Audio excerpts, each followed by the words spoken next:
Selamat siang kawan-kawan semua. Kita kali ini akan kembali berbicara tentang mobil listrik, tapi dari sisi teknologinya. Kita sebagai narasumber, kawan kita Pak Barman Tambunan adalah Direktur Balai Besar Konversi Teknologi Energi di BPP Teknologi.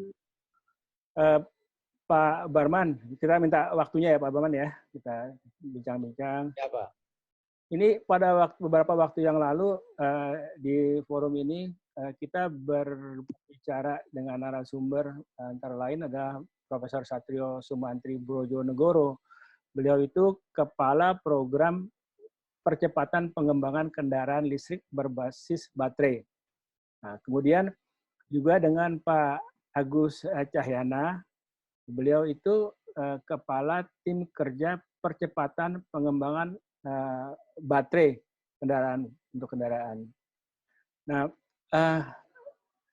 dalam kaitan melengkapi keterangan hal dari kedua beliau itu, Pak, antara lain, kita percaya bahwa kedua beliau itu juga mengatakan bahwa kalau persisnya teknologinya, tolong refernya ke Badan Pengkajian dan Penerapan Teknologi. Nah, pada kesempatan kali ini nih, Pak, kita terima kasih Pak Barman akan sebagai Badan Pengkajian dan Penerapan Teknologi akan menceritakan hal itu semua. Tentunya secara awam Pak ya, kemudian secara teknis kita mungkin tidak begitu paham gitu. Pak Barman, yang kita sering dengar itu kalau mobil listrik kata orang itu lebih simpel daripada mobil yang biasa karena komponennya itu paling cuma baterai, kemudian apa ya namanya motor listrik, kemudian controller gitu seperti gitu, sehingga kita Indonesia tuh lebih optimis untuk membangun mobil listrik dengan kekuatan sendiri dan bisa mengejar apa ya namanya kecepatan yang terjadi untuk pembuatan mobil listrik ketimbang pembuatan mobil yang konvensional gitu. Gimana Pak Barman? Tolong kita diceritain dan koreksi kalau saya tadi perkataan saya yang salah. Terima kasih. Ya, terima kasih Pak Wendy atas kesempatannya. Terima kasih atas. Jadi saya mungkin koreksi sedikit Pak. Jadi saya sekarang ini Kepala Balai Besar Teknologi Konversi Energi. Jadi di BPPT. Benar. Jadi prinsipnya saat ini BPPT mendapatkan amanah untuk melaksanakan dua pekerjaan yang sebenarnya kita sebut dengan program riset nasional Pak PRN. Yang fokusnya itu adalah di pengembangan dari motor listrik ya, jadi bagian dari KBLBB dan juga pengembangan untuk charging station-nya Pak. Ya, jadi charging station. Jadi walau bagaimanapun juga kita tidak boleh lupa bahwa charging station ini merupakan komponen mutlak yang harus tersedia dan infrastrukturnya harus benar-benar dikembangkan. Jadi nanti saya akan coba ceritakan sebenarnya dari satu sisi memang itu kendaraan itu sendiri, dari sisi lain dari teknologi mungkin atau ya sedikit mengenai mobil itu sendiri gitu. Jadi tadi benar Pak, jadi sebenarnya sudah ada ketentuan ya mengenai Perpres 55 2019 ya mengenai kendaraan bermotor listrik itu. Jadi roda 2, ada roda 4 ya yang memang kita fokus ke sana dan kita memang sudah diarahkan pada percepatan program kendaraan bermotor listrik berbasis baterai. Berbasis baterai. Nah, ini yang sebenarnya menjadi menarik. Kenapa? Karena banyak sekali sejak awal kan kita mendengar ada mobil hybrid, plug-in hybrid dan ada yang baterai elektrik misalnya gitu ya kan. Nah, ini semua sebenarnya berbeda-beda. Nah, sejak awal kita dengan Kemenko Marves dan Kemenperin menyepakati bahwa mana nih yang kita coba fokuskan untuk kita kembangkan ke depannya sebagai electric vehicle di Indonesia. Ya tentunya kita akhirnya mengatakan ya kita harus memilih KBLBB, kendaraan bermotor listrik berbasis baterai. Nah, itu yang kemudian muncul pilihan dari apakah hybrid, apakah plug-in hybrid ya atau baterai elektrik sebenarnya begitu. Nah, kenapa kita nggak mencoba di hybrid atau di plug-in hybrid? Yaitu gambarannya kalau kita bicara di hybrid itu kan berarti ada motor listrik dan ada combustion engine-nya. Iya. Nah, sedangkan kita tahu bahwa sejak dulu kita belum pernah berhasil untuk membuat suatu engine sendiri. Iya, iya. Sehingga kalau kita bicara hybrid, kita sampai kapanpun juga akan selalu terkendala bahwa kita nanti misalnya siap di motor listriknya, tapi kita tidak siap di combustion engine-nya yang berbasis fosil. Jadi kita memang dari sepakat sudah mengatakan bahwa oke lah kita akan masuk ke sepenuhnya adalah baterai mobil kendaraan listrik yang benar-benar dikendalikan oleh oleh baterai. Nah, kalau hybrid memang dia dia tidak memerlukan charging station kalau hybrid. Karena dia mengisi kayak mobil Prius ya kalau setahu saya, dia melakukan pengisian baterainya pada saat dia di-accelerate. Jadi pada saat dia ngerem, ada energi panas diserap menjadi energi. Nah, tapi kemudian ada juga yang plug-in hybrid, dia tetap memerlukan external charging, ya kan? Karena di dalamnya dia memang menyediakan masing-masing antara hybrid dan antara motor listrik dan kalau baterai yang benar-benar kendaraan berbasis listrik, dia motornya sepenuhnya hanya isinya baterai dan komposisi baterainya juga menjadi besar kan gitu. Karena komposisi baterainya besar, dia juga memiliki kemampuan untuk jelajah yang lebih jauh dibandingkan dengan hybrid dan plug-in hybrid karena pasti baterainya lebih kecil akibat dari kondisi kendaraannya itu sendiri yang harus membagi antara combustion engine dan motor listrik kayak seperti itu. Nah sekarang kalau bicara mengenai range-nya memang antara baterai KBLBB yang benar-benar hanya propulsinya hanya merupakan baterai dibandingkan dengan plug-in itu memang kalau dia plug-in hybrid dia keuntungannya adalah mungkin jaraknya agak jauh sedikit ya Pak mungkin ini. Jadi karena plug-in hybrid kan dia mengisi elektrik motornya sendiri dan dia mengisi combustion engine-nya sendiri ya kan. Nah itu untuk yang saat ini kemampuannya tuh range-nya untuk mobil dengan dengan plug-in hybrid itu memang irit ya karena dia bisa melakukan proses macet nanti dia milihnya dengan elektrik. Tapi pada saat dia accelerate dengan kemampuan tinggi dia tuh sangat kelihatan lincah gitu ya dan jarak tempuhnya bisa sampai 500 kilo untuk yang hybrid mode ini gitu Pak. Nah, sedangkan untuk yang baterai elektrik ya karena dia sepenuhnya mengandalkan baterai ya dia mungkin jarak maksimum yang sekarang itu 400 kilo lah Pak baterai elektrik ya, kira-kira seperti itu. Nah kemudian ya Pak. Nah kenapa BPPT kemudian menjadi penting di sini pada saat bicara mengenai charging station? Karena charging inilah yang kemudian juga akan menentukan juga berapa lama mobil ini ya kan harus berhenti di suatu tempat untuk melakukan pengisian baterainya. Ya. Jadi kalau saya langsung fokus di baterai elektrik, kabel kendaraan bermotor listrik berbasis baterai, untuk AC charging itu memang waktunya agak lama, Pak ya. Jadi bisa antara 2 sampai 8 jam. Itu yang memang BPPT saat ini sudah membuat yang AC chargingnya. Itu kalau sekali ngisi itu tergantung baterainya, tapi Pak ya, itu bisa sampai 2 sampai 8 jam dan itu bisa diletakkan baik itu di rumah atau di kantor atau di office. Jadi kita yang di luar negeri kita lihat tuh ada yang meletakkan itu biasanya AC charging. Nah, tapi kemudian ada DC charging, Pak. Ini tapi teknologinya lebih sulit. Dan ini sekarang dikembangkan oleh teman-teman di BPPT juga. Kita kerjasama kebetulan dengan PT LEN. Nah, itu pengisiannya itu bisa sampai antara 30 sampai 60 menit, Pak. Oh gitu. Nah, jadi itu bedanya AC charging dengan DC charging. Dan kalau DC charging karena dia teknologinya lebih kompleks dan memerlukan berbagai macam pendukung, dia tuh memang harus ditempatkannya di charging station. Dia tidak bisa ditempatkan di rumah atau di office. Ya kan. Itu bedanya seperti itu. Nah, jadi itulah kenapa kita sekarang sedang berburu BPPT kan oleh Bapak Jokowi disebut harus berburu teknologi, Pak, ya kan. Nah, salah satunya adalah yang kita kembangkan ini adalah DC charging dalam rangka untuk mempercepat pengisian baterai. Jadi mudah-mudahan nanti ke depan untuk baterai elektrik ini hanya membutuhkan pengisian itu sekitar 30 menit sampai 60 menit lah. Maksudnya dari nol tuh ya, dari nol Dari sampai ke ya, 60. ya kira gitu. Oke, DC Kalau charging di ya, jadi seperti nanti di kayak SPBU sekarang itu jadi SPBU-nya tuh ada untuk charging mobil baterai dengan basis tadi ya teknologi charging.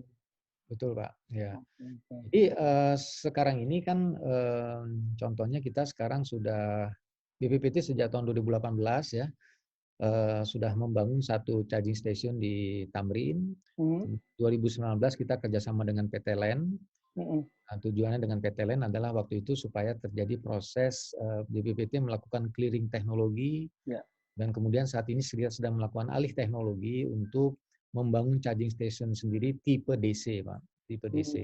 Ya, dan BPPT sudah mengembangkan tipe AC juga charging untuk roda 4. Gitu saat ini.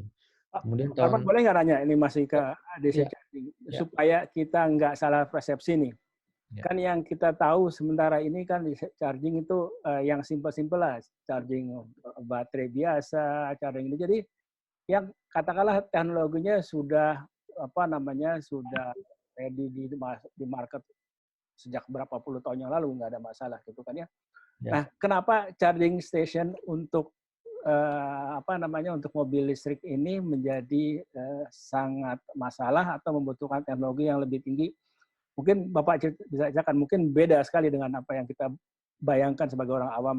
Iya, jadi gini Pak, jadi charging station ini sebenarnya kalau kita, ya alhamdulillah ya kita kebetulan punya kesempatan untuk melakukan kajian mendalam ya mengenai charging station. Dia kan terdiri dari komponen-komponen yang memang kalau kita bicara elektronik itu ya hampir sebagian besar itu memang kita masih impor ya Pak Wendy ya.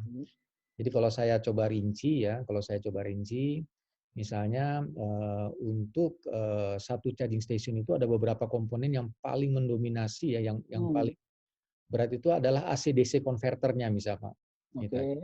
Ya, AC/DC converter itu, nah untuk dia itu potensi komponen dalam negerinya itu kalau bisa dibuat sendiri itu 25% Pak nilainya tuh. Makanya itu yang paling besar tuh di situ, AC/DC converter.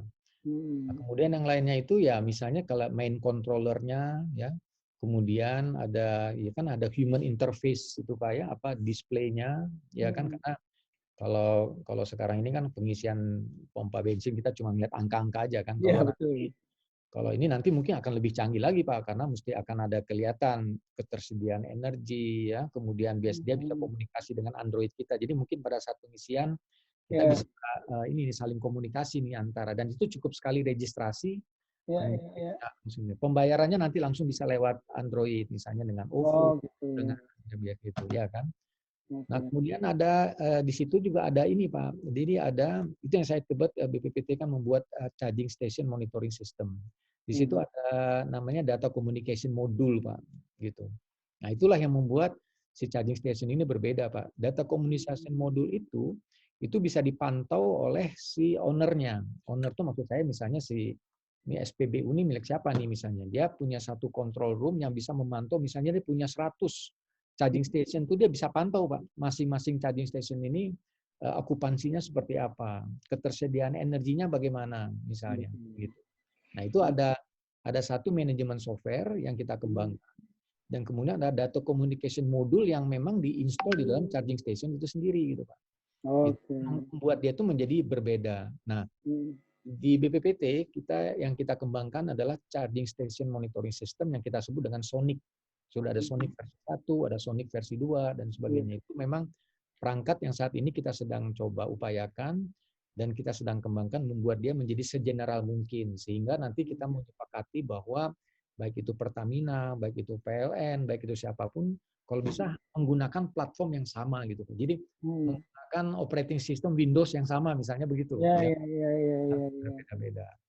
Nah, atau dengan begitu jadi apa yang namanya, bermacam-macam merek mobil listrik bisa memakai charging station, jadi kayak charging station bersama lah gitu. Betul Pak, harapannya seperti itu. Walaupun sekarang ini ya sekarang ini masih belum bisa terlalu ini ya, karena memang masing-masing negara itu masih punya, karena sekarang aja yang besar tuh ada tiga tipe Hmm. plugin ya yang kita ketahui gitu ya kan, yang memang Hmm. harus kita harus kita benar-benar pahami dan tidak sama komunikasinya antara yang satu dengan yang lainnya. Iya, iya, iya, iya. Nah, kemudian saya masukkan lagi Pak tadi ya pluginnya itu Iya. tadi ada 3 tipe yang tadi CHAdeMO, CCS, kemudian Hmm. nah saya lupa yang kemudian ada yang satu yang penting nih Pak, ada protection system-nya dan ini yang tidak ada di pengisian bahan bakar biasa. Karena protection system ini kan ini berkaitan dengan listrik Pak ya.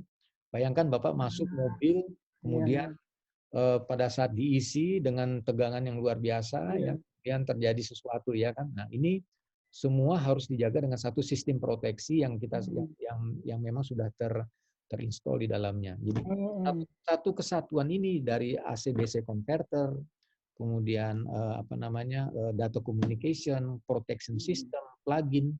Nah, ini Hmm. merupakan semua komponen dari satu charging station yang terintegrasi Oke. yang kita harapkan memang menjadi satu satu modal yang kita harapkan bisa dikembangkan oleh industri di dalam negeri Pak ke depannya. Oke, oke, oke, oke, oke. Ya, bagus juga. Jadi kalau kita bangun ibaratnya infrastrukturnya lah ya, infrastruktur untuk charging ini jadi sangat menentukan kan kalau orang buka pabrik mobil tertentu dengan model tertentu, kalau charging stationnya nggak kompatibel nggak bisa juga ya dia. Iya, iya Pak. Jadi dia mau nggak mau kerjasama lah dengan katakanlah pemerintah yang menyediakan sebagai infrastrukturnya itu harusnya gitu.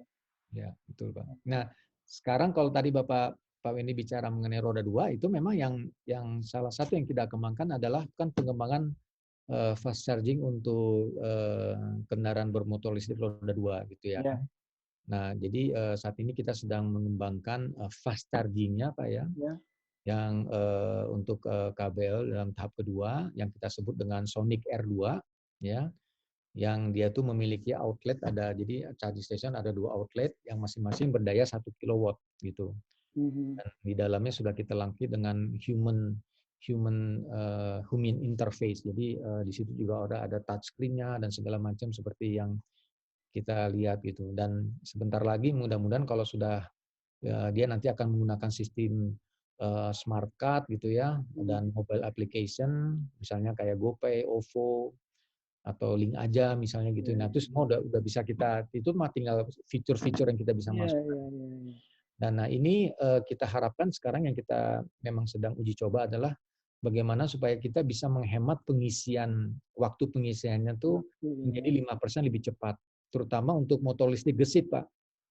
Gesit yang Motor listrik dikembangkan gesit, ya. nah sekarang ini sedang kita kembangkan, itu harapan kita kecepatannya bisa menjadi 50% lebih baik gitu ya kan. Nah, dengan spesifikasi-spesifikasi yang sudah kita dapatkan, misalnya dia kan AC 220 volt, satu fasa, 10 ampere, 2 kilowatt, Ya. kemudian ada 2 outlet misalnya, itu udah standar gitu Pak ya. Nah, ini yang kemudian kita coba sesuaikan dengan permintaan tersebut itu Pak. Constant voltage, kemudian ada jadi kayak misalnya gesit itu sudah memiliki standar di sini yang disebut dengan cogori, Pak.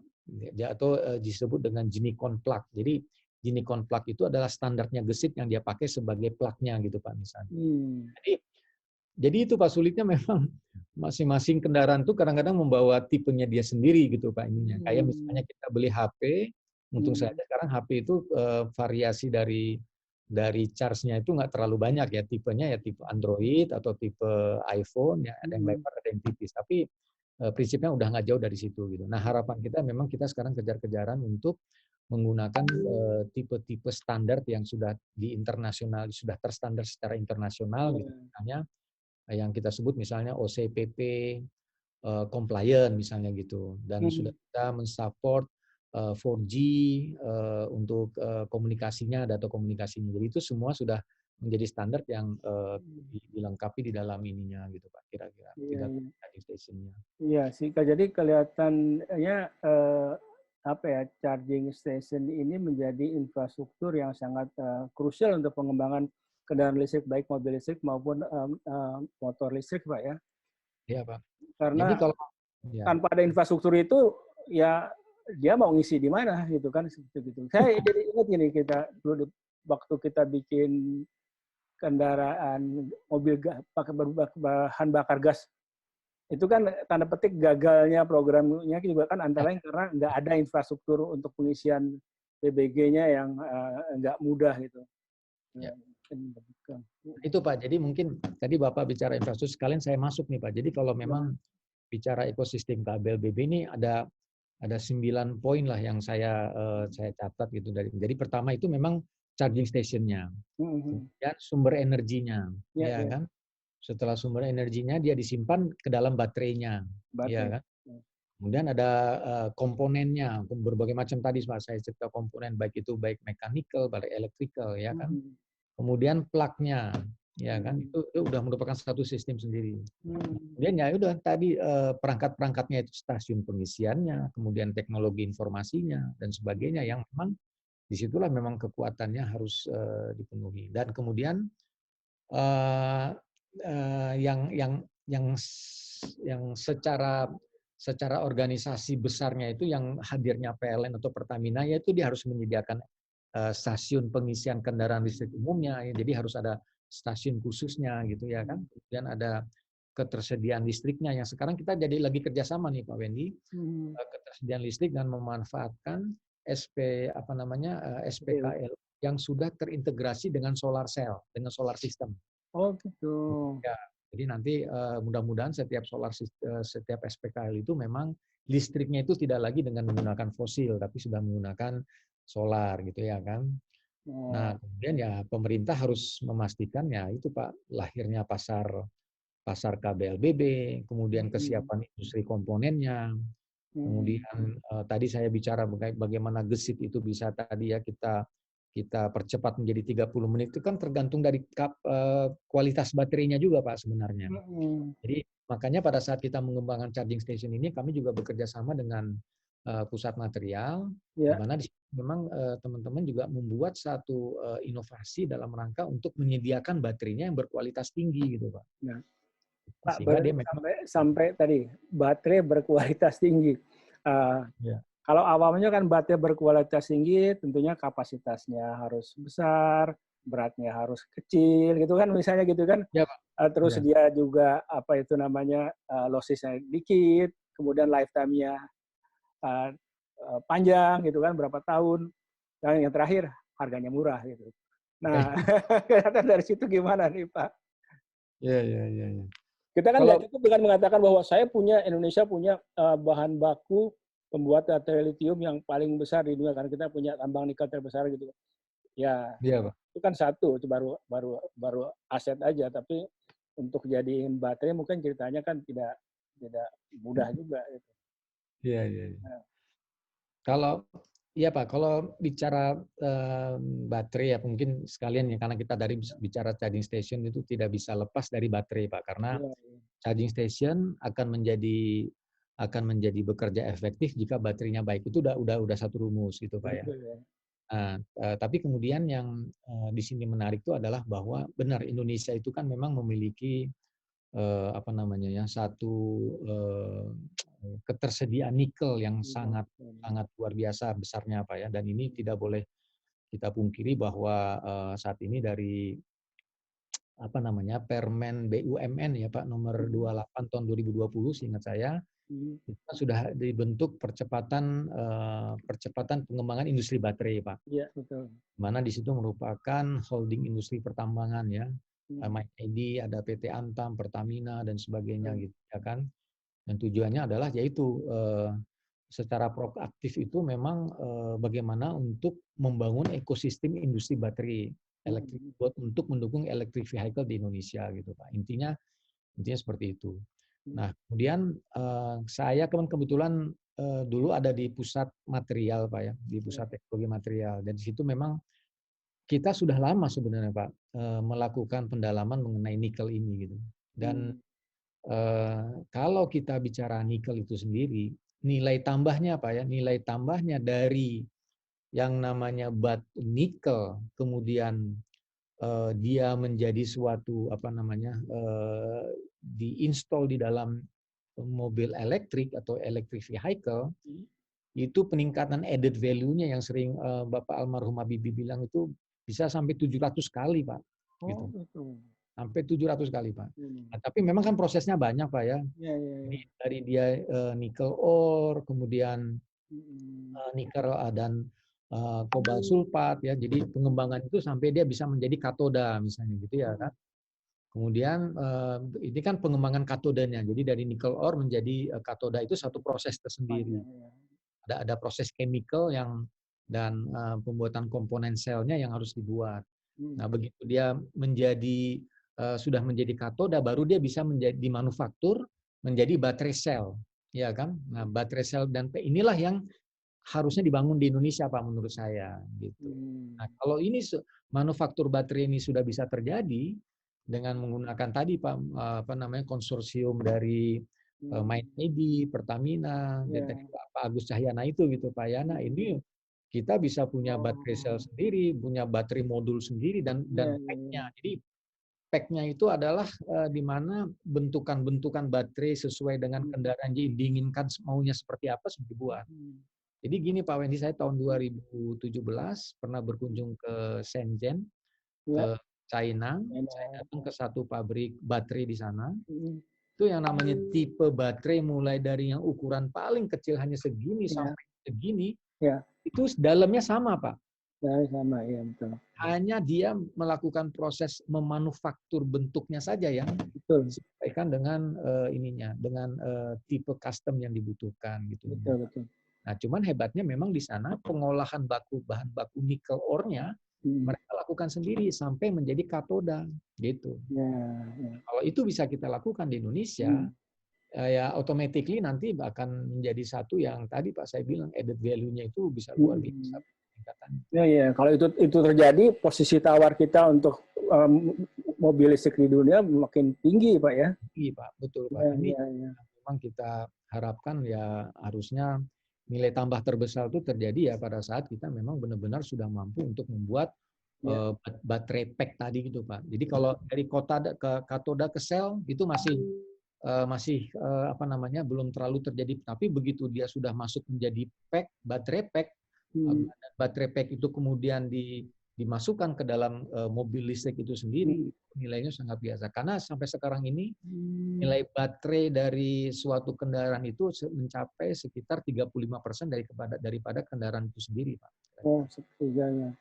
Nah, ini yang kita harapkan ke depannya tentunya ya nilai baterai ini bisa akan menjadi murah, apalagi jika bisa diproduksi oleh negara kita sendiri gitu. Pak, kalau dari program Bapak itu penguasaan teknologi, kan harapannya nanti ada dari material dasarnya kita punya, atau sebagian besar lah kita punya, teknologinya sebagian besar kita bisa kuasai secara bertahap. Pada ujungnya nanti kita mengharapkan kalau toh kita menghasilkan mobil listrik itu komponen dalam negerinya ya, TKDN-nya itu udah cukup tinggi. Kira-kira ke situ apakah begitu Pak? Ada target TKDN persentase tertentu atau gimana Pak? Kalau sekarang Pak ya, kalau bicara TKDN kan memang kita ada rumus-rumus yang kita sudah sepakati bersama Pak ya. Kalau kami sih orang awam bilangnya gini Pak, jadi TKDN itu ada TKDN tangible dan TKDN intangible gitu Pak. Kalau TKDN tangible ya wujudnya nyata, ya kita bikin komponen depan mata kita lihat. Nah, yang kita mau itu sekarang adalah intangible-nya ini Pak. Kita memang mulai mengklaim yang namanya property right ya, yang mulai mengakomodir paten dan sebagainya, sehingga disinilah muncul ya bahwa dimanapun produk itu nanti dibuat, karena kita sudah memegang hak dari property right-nya, mau dibuat itu di Rusia Pak, mau dibuat di Amerika, mau dibuat di mana, tetap namanya made in Indonesia Pak. Seperti kita juga melihat kendaraan-kendaraan yang Jepang dan sebagainya, walaupun dibuat di Cikarang, buat di mana, karena ya memang mereka yang memiliki property right-nya, ya namanya made in Japan, jadinya seperti itu. Jadi kombinasi R&D ditambah dengan kombinasi manufaktur komponen, ditambah dengan perakitan, itulah yang kita bicarakan sekarang itu dengan R&D gitu Pak, kira-kira begitu. Iya. R&D itu sekarang Pak dalam tawar-menawar kita itu kita berharap jumlahnya sekitar 80%. 20% R&D-nya Pak. Nggak bisa kita klaim. Jadi kalau dia melakukan, misalnya dia membangun industri baterai, tapi Ya. R&D-nya dia lakukan di Indonesia dan dilakukan dengan misalnya menggunakan tangan BPPT dan sebagainya gitu ya. Ya. Nah, sehingga itu bisa kita klaim bahwa R&D-nya itu adalah 20% sudah bisa mereka klaim gitu Pak. Ini nanti tinggal bagaimana ini R&D-nya misalnya dalam negeri, manufaktur komponennya dalam negeri, perakitannya juga di Indonesia, itu kita bisa 100%. Tapi R&D-nya harus di Indonesia. Kalau R&D-nya di luar, jadi mereka hanya membawa membawa desainnya dari luar, manufakturnya di dalam negeri, mesinnya dalam negeri, yaitu paling tinggi mereka kalkulasinya bisa 80% TKDN-nya seperti itu Pak. Oke. Yang paling berat itu kalau R&D-nya dalam negeri, tapi semua manufaktur di luar negeri. Ya itu paling tinggi dia hanya 30% Pak bisa mengklaim TKDN-nya misalnya. Oh iya. Variasi ini Pak yang memang sebenarnya kita sebenarnya sudah mendata Pak. Sudah mendata potensi-potensi apa yang sebenarnya kira-kira ya kita bisa klaim ya untuk komponen-komponen jenis-jenis apa misalnya gitu ya yang yang bisa dibuat lokal yang kemudian oleh nah ini sudah ada gambaran-gambaran kita yang kita sebenarnya mau kerjasamakan dengan industri. Jadi dari tahap pengembangan kita sudah sebut kalau pengembangan 20% tadi Pak ya. Nah, manufaktur komponen utamanya apa nih? Sasis, misalnya, kemudian engine ya misalnya dan sebagainya itu 50% maksimumnya Pak. Kemudian nanti perakitan itu 10%. Jadi kalau dia dirakit di Indonesia ya 10%. Oke. Dan kemudian ada manufaktur dari komponen pendukungnya, lampu, spoiler, terus apa segala, yaitu nilainya hanya 15% Pak kira-kira. Nah, ini angka-angka ini sudah pernah kita sepakati, sehingga harapan kita nanti hitungan TKDN itu fix. Begitu mereka mau invest di Indonesia, pasti mereka sudah hitungannya seperti itu. R&D kalau di luar berarti udah saya nggak dapat sekian. Kalau penghasilannya di sini berarti dia dapat sekian. Itu udah kita lakukan semua Pak. Iya, ujung-ujungnya kan TKDN itu merefleksikan sebetulnya seberapa besar proporsi manfaat yang kita dapat ya. Ya, Pak. Bisa dalam arti kata baik manfaat dari sisi komersial, financial maupun juga dari sisi penciptaan lapangan kerja, membuka peluang investasi baru, kemudian supply chain-nya seperti begitu ya, Pak ya. Ya. Nah, ya kalau mungkin saya lanjutkan lagi Pak, termasuk sekarang kami di BPPT juga sudah mulai menyiapkan infrastruktur untuk pengujiannya Pak, kira-kira. Kalau pengujiannya. Jadi kan misalnya dulu kan kita ada di BTMP kan ada pengujian emisi misalnya gitu ya kan. Nah, sekarang di BPPT kita juga sedang menyiapkan untuk motor train testingnya atau propulsinya, khususnya untuk motor listrik, untuk mobil listrik misalnya. Kemudian ada energy consumption testingnya, yang tadinya nggak ada Pak, tapi dengan motor listrik kita sediakan. Kita juga sudah menyediakan baterai testingnya misalnya Pak. Kemudian tambahan lagi adalah charging station testingnya yang kita siapkan saat ini. Jadi berkembang nih Pak. Jadi yang dulu memang kalau secara komponen combustion engine lebih banyak dibandingkan dengan ininya. Tapi secara pengujian, kemudian secara elektrikalnya misalnya ini banyak hal-hal yang mesti menjadi perhatian. Pertama tadi saya bicara charging station aja sangat berbeda Pak. Kondisinya antara SPBU dengan SPKLU misalnya begitu ya kan. Pengujiannya juga sama Pak. Walaupun pengujian yang sama ya misalnya standar ya untuk uji kekuatan misalnya ya, untuk structure strength testing misalnya itu ya di B2TKS ya. Balai Teknologi Kekuatan Struktur itu biasa gitu ya kan. Kemudian untuk mobil listrik itu kan harus ringan Pak ya, harus ringan sehingga banyakkan komponennya itu nanti akan dibuat dari polimer Pak, bahan-bahan plastik misalnya begitu. Karena dia harus mengkombinasi nih antara berat dengan semakin berat dia semakin besar keluar energinya kan ya. Jadi dia banyak menggunakan bahan-bahan dari polimer. Tapi selain itu tadi Pak ada masalah pengujian propulsi ya, itu yang kita harus sediakan, energy consumption testing harus ada.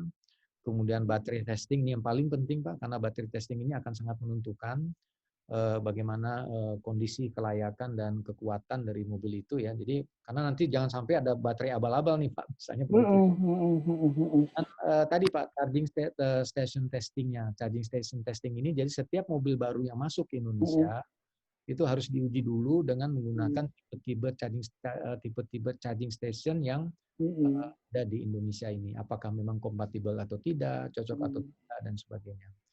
Karena begini Pak Wendy, ada misalnya saya sebutlah ya salah satu manufaktur Jepang, mereka untuk charging stationnya itu untuk dibawa ke Indonesia belum tentu yang dibuat di Thailand cocok dengan di Indonesia Pak. Ya. Beda, karena mungkin sistem elektriknya. Jadi mereka harus dimanufaktur di Jepang, khusus kondisi listrik yang ada di Indonesia dan dibawa ke Indonesia. Tidak bisa langsung kita menggunakan charging station kita beli dari mana untuk memanfaatkan EV yang ada di Indonesia ini kira-kira. Ya, belum lagi juga hal-hal yang kaitannya untuk melindungi konsumen ya Pak, bahwa kalau dia bilang di speknya itu kapasitas baterainya sekian, itu harus bisa dibuktikan mungkin dengan diuji oleh di lab ujinya BPT betul bahwa kapasitasnya seperti itu ya. Okay. Pak, kalau lihat dari sini, ini pertanyaannya dari orang. Kalau pemerintah mempercepat pembuatan program mobil listrik, bagaimana dengan mobil yang seperti sekarang nih yang dengan motor bakar atau combustion engine? Nah, Pak Barman ini nggak bisa menjawab juga nggak bahwa ada periode tertentu atau ada target tertentu di mana transisinya itu beralihnya? Kalau secara statistik kan sebenarnya kan pemerintah sudah membuat simulasi ya Pak ya. Iya Pak. Jadi dilihat dari sebenarnya gini Pak ya, Indonesia ini terkait dengan kepemilikan mobil itu dibandingkan dengan negara-negara tetangga itu masih kecil dibandingkan dengan jumlah penduduknya gitu Pak sebenarnya. Persentase jumlah penduduk kecil masih. Ya, jumlah penduduk dengan luas negaranya gitu ya. Dibandingkan dengan Brunei, Malaysia, Thailand, Singapura, ya, Indonesia itu masih di bawah mereka gitu sebenarnya. Jadi Indonesia dianggap merupakan prospek yang tinggi dalam bisnis otomotif gitu ya. Nah, cuman permasalahannya kan adalah baterai ini kan akan menjadi komponen yang mahal Pak ya. Selama kita belum mampu untuk membuat, tadi saya cerita tuh, memanfaatkan nikel ore ini menjadi yang tadi Pak 600 atau 700 kali added value-nya ya, begitu dia sampai di itu makanya harganya akan menjadi mahal. Oleh sebab itu baterai itu kan memang nilainya tuh sekarang masih 35% daripada kendaraan itu sendiri ya, dari cost itu sendiri. Nah, dan saya sih berharap nih Pak ya, Indonesia dengan cadangan nikel yang terbesar di dunia 21 juta ton Pak, dibandingkan dengan Australia yang hanya, ya seingat saya yang dekat-dekat itu kan Australia punya 19 juta, Brazil punya 11 juta. Jadi Indonesia punya 21 juta ton Pak nikel di Indonesia ini. Jadi harusnya kita sepakat nih Pak bahwa kita memang harus memiliki industri baterai sendiri. Kalau itu bisa kita lakukan Pak, saya yakin bahwa memang ke depan kita mampu untuk bersaing ya dengan memiliki kendaraan dengan nilai murah gitu ya. Nah, kendaraan jenis roda 2 sampai roda 4 dari tahun ke tahun itu kan memang prioritas utamanya sampai dengan tahun 2030 kalau pemerintah kan masih mendominasi pada kendaraan umum Pak sebenarnya. Kendaraan umum di mana idealnya itu kan satu angkutan umum itu untuk idealnya nih Pak ya, kalau angkutan umum kalau memang kita mau merubah semua nih, satu angkutan umum itu untuk hitungannya 1.000 penduduk Pak. Jadi kita hitung aja kalau Jakarta ada berapa nih, 15 juta orang, berarti kita harus punya 15 kendaraan umum gitu Pak kira-kira. Itu yang ideal. Kalau yang mencukupi itu berarti kalau kita misalnya punya 5.000 penduduk itu untuk satu angkutan umum. Hitungannya seperti itu kira-kira Pak. Oh gitu. Nah, kalau yang hitungan yang ya asal-asalannya istilahnya jumlah angkutannya itu dapat mengakomodir dalam jangkauan waktu, misalnya kita nunggu 10 menit ada satu kendaraan datang. Ya, Berapapun orang yang nunggu terserah, ya, tapi ya, jadi intervalnya dilihat 10 menitnya begitu. ya, ya. Nah, jadi kita tinggal kalkulasi nih Pak, Hmm. seberapa jauh kemampuan kita untuk mengganti kebutuhan akan kebutuhan motor listrik yang mobil yang berbasis listrik di Indonesia. Nah, Hmm. tahun 2030 ya kalau saya baca, saya kebetulan punya catatan yang Ya. diambil dari ada paparan terakhir dari Kementerian Perhubungan. Hmm. Itu kan tahun 2021 itu kita berharap roda 4-nya itu ada 13.236 Pak ya jumlahnya roda 4 di Indonesia. Dengan roda 2 sekitar 40.000, 39.883. Nah, tapi Juta tahun barangkali. juta Juta. Pak, juta ya juta dikali 1.000 Pak ya. Oke. Tapi di tahun 2030 nanti sudah mencapai 132.983 Pak. Roda 4-nya. Dengan Hmm. roda 2-nya hampir mencapai 400 juta gitu Pak. Jadi Hmm. ini jadi dikalikan gitu ya. Jadi ini Hmm. memang ada lonjakan yang sangat luar biasa ya untuk Ya. harapan kita bisa tercapai ya, tapi ya dengan syarat-syarat saya rasa ya itu Pak. Hmm. Harga dan sebagainya itu bisa kita Hmm. penuhi ya mudah-mudahan sih Hmm. Indonesia bisa menjadi hub Pak. Karena kan Ya. targetnya pemerintah tuh Indonesia akan jadi electric vehicle hub di ASEAN. Oke. Dan tahun 2030 itu harapan kita bisa melayani sekitar 340.000 unit per annual. Ya, ya, ya, ya, ya. Kira begitu. Tapi Oke. ya gini Pak, sanggup atau tidaknya memang akan apa namanya menjadi tantangan kita seberapa jauh kita mampu tadi Pak Ya. menyiapkan ekosistem dari industri KBLBB yang saya sebut tadi Pak. Hmm. Hmm. Karena banyak sekali Pak di dalam mulai dari tadi Pak sumber energi, Hmm. charging stationnya, komponen-komponen pendukung, baterai, Hmm. start dan sebagainya. Kemudian Iya. kalau saya bicara detail mengenai kendaraannya itu sendiri gitu Pak ya, itu ada yang pasti elektrik mesinnya ya kan, Iya, betul. kemudian ada inverternya, kemudian chargernya, kemudian DC Iya. penggeraknya dan sebagainya. Ini semuanya ini harus benar-benar komponen-komponen yang memang mampu kita sediakan Hmm. di tanah air kira-kira begitu Pak. Iya. Kita Iya sih. menyiapkan. Kalau apa ya, intinya kalau kita mau punya industri mobil yang kalau mobil konvensional yang apa ya namanya yang combustion kita udah tertinggal jauh. Kalau dengan mobil listrik ini kita kayaknya peluangnya sekarang lah kalau kita mau ya, bahan bakunya kita ada dan di dunia juga masih dalam tahap pengembangan sekalipun mungkin sedikit lebih advance ketimbang kita. Nah, kalau kita toh di awal-awal kita mulai bangun dengan kerjasama dengan pihak luar, kadang-kadang mungkin nggak terhindari Pak ya, karena teknologinya juga nggak semuanya kita kuasai. Tetapi semua itu dalam kerangka pemikiran bahwa pada akhirnya, pada tahapannya bahwa kita mengharapkan bahwa sebanyak mungkin teknologinya bisa kita kuasai sehingga nilai tambahnya sebagian besar masuk kepada kita sendiri. Kan seperti itu ya Pak harapannya. Ya. Jadi kalau Pak, ya Pak, kalau ya? boleh saya tambahkan sedikit lagi Pak ya. Jadi ya yang namanya mobil itu sementara Pak memang kendaraannya komponennya sedikit aja Pak. Electric machine, baterai pack, kemudian inverter ya. Inverter nih Pak yang kita juga belum mampu, bahkan buat motor roda 2 juga kita masih impor sampai saat ini. Harapannya kita mudah-mudahan bisa membuat sendiri ya. Kemudian yaitu Pak konverter Pak. Jadi inverter dan konverter ini memang yang saya rasa memang harus menjadi PR besar kita gitu Pak ya untuk ke depan memiliki apa namanya teknologi sendiri.